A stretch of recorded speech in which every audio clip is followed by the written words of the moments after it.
Oh, let's try that again. I was about 10 minutes into it and the camera fucked up. So, welcome back to the Buddy Show.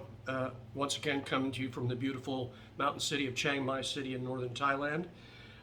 Today is going to be mostly the continuation of my dating experience. And I'll give you my personal experiences, which are interesting to say the least at the very end of the video. It's not going to go long, so if you stick around, you can hear my experience.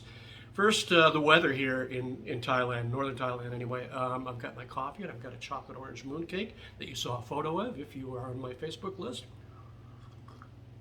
The weather has changed from torrential downpours, monsoon season, almost overnight. The rains seem to have stopped. The sun is out as we speak, as you can probably see from the ugly background. It's great. I was out this morning. I went to buy the mooncake, and it was actually, I won't say cool, but there was a nice, refreshing breeze. So I still recommend Thai Friendly if you're going to use a dating site, particularly if you're going to use a paid dating site. And I recommend it because if you're not going to pay, which of course I did not in the beginning, you can still have a certain small amount of back and forth with the women on the site, or men if that's the case. Not for me, but I did pay for 1 month, which was $25. It's all I'm going to get. That's all I've ever got when I paid for dating sites.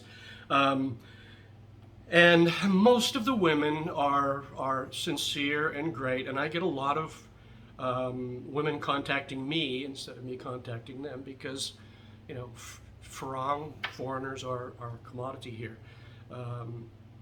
As I mentioned, age gap relationships are not at all unusual. It's very common, even with the Thais.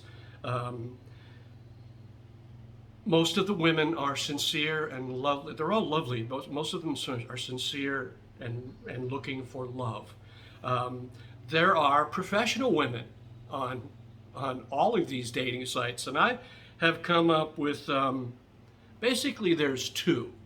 One are going to be, you know, they're all prostitutes. One's going to be bar girls, and you can tell them because generally their photos are taken in a bar. And then the others are what's called freelancers, who the difference is if you pick up a girl for money in a bar, you have to pay a bar fine, which I think is $500. And then I think the typical cost of a short time with a woman is 1,000 baht. Obviously, you don't have to pay the bar fine if she's a freelancer. How will you know these women? You'll quickly be able to determine which one of them has the greater possibility of being a bar girl or a freelancer. Lots of tattoos. The more tattoos that you see, the more skin that is shown, and there's a lot. Unfortunately, I don't mean to paint with such a broad brush location. I'm sure there's a lot of good, sincere women that live in Pattaya, but that's known as the sexpat, that in Bangkok area of Thailand. Hooker photos, yeah. Okay, so we're getting down to that. Another one is they'll generally say, okay, let's take the conversation to Line. As I mentioned in the past, Line is the most popular communication application here. We don't use it in the US. We don't really even use WhatsApp, and WhatsApp is used here. WhatsApp is all over Mexico. Everybody uses it. Everybody uses Line here, not just for these occasions, as far as I know. But they'll ask you, can we take the conversation to Line? And I've because I'm a writer, you know, I like stories, and even though I know how it's probably going to play out, I'll play the game because I want to hear the story. And the stories, you know, most of them are bullshit. And some of them, they're just going to come out and say, you know, boom, here it is, and this is what the cost is, and I respect that. This is by no means an indictment against the sex industry. You know, people got to make a living. Sex workers got to make a living, particularly in poor countries. The first one was, again, and let's take the conversation to line. The first one was attractive woman, lot of skin, not so many tattoos, but let's take this to line. And I said, okay, let's see how this plays out. And so we did. And quickly, she sent me a photo of her topless, face down on her stomach, wearing her panties. So that was nice. To cut to the chase, I said no to all of these women. It's not what I'm interested in.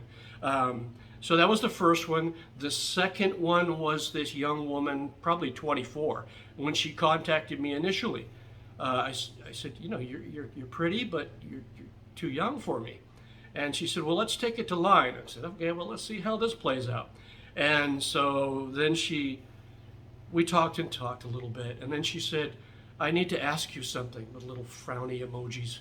I said, okay, what do you need to ask me? She said, well, I'm having my monthly period, and I've run out of tampons. I don't think they use tampons here, they use pads. And I'm completely broke. And I said, no, I'm sorry, I don't send strangers money. You get your period every month, to save for that. And I blocked her.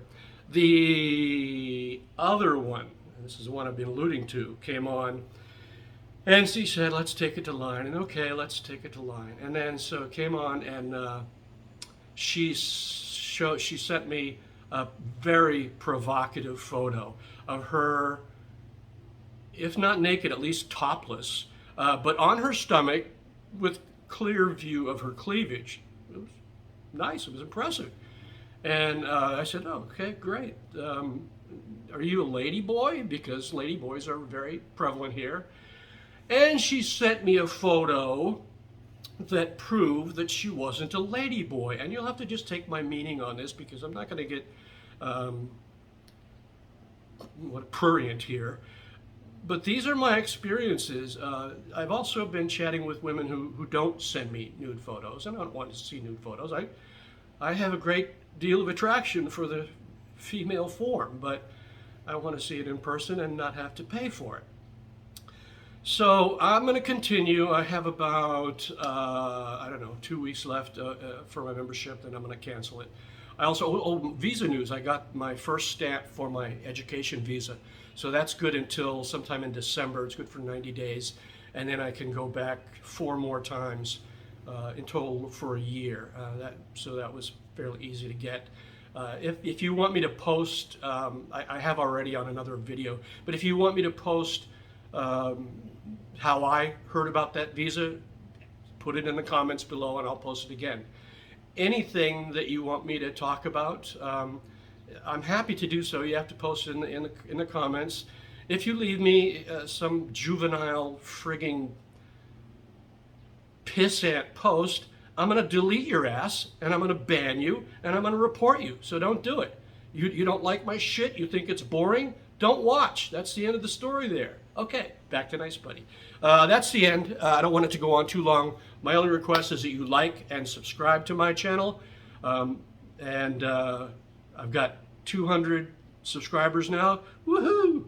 Only 1,780 more to go, and 4,000 watch hours before I get monetized.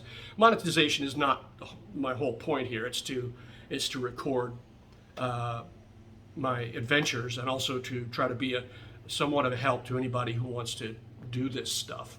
So that's it. Like and subscribe. Comment down below. Till then, stay frosty, guys.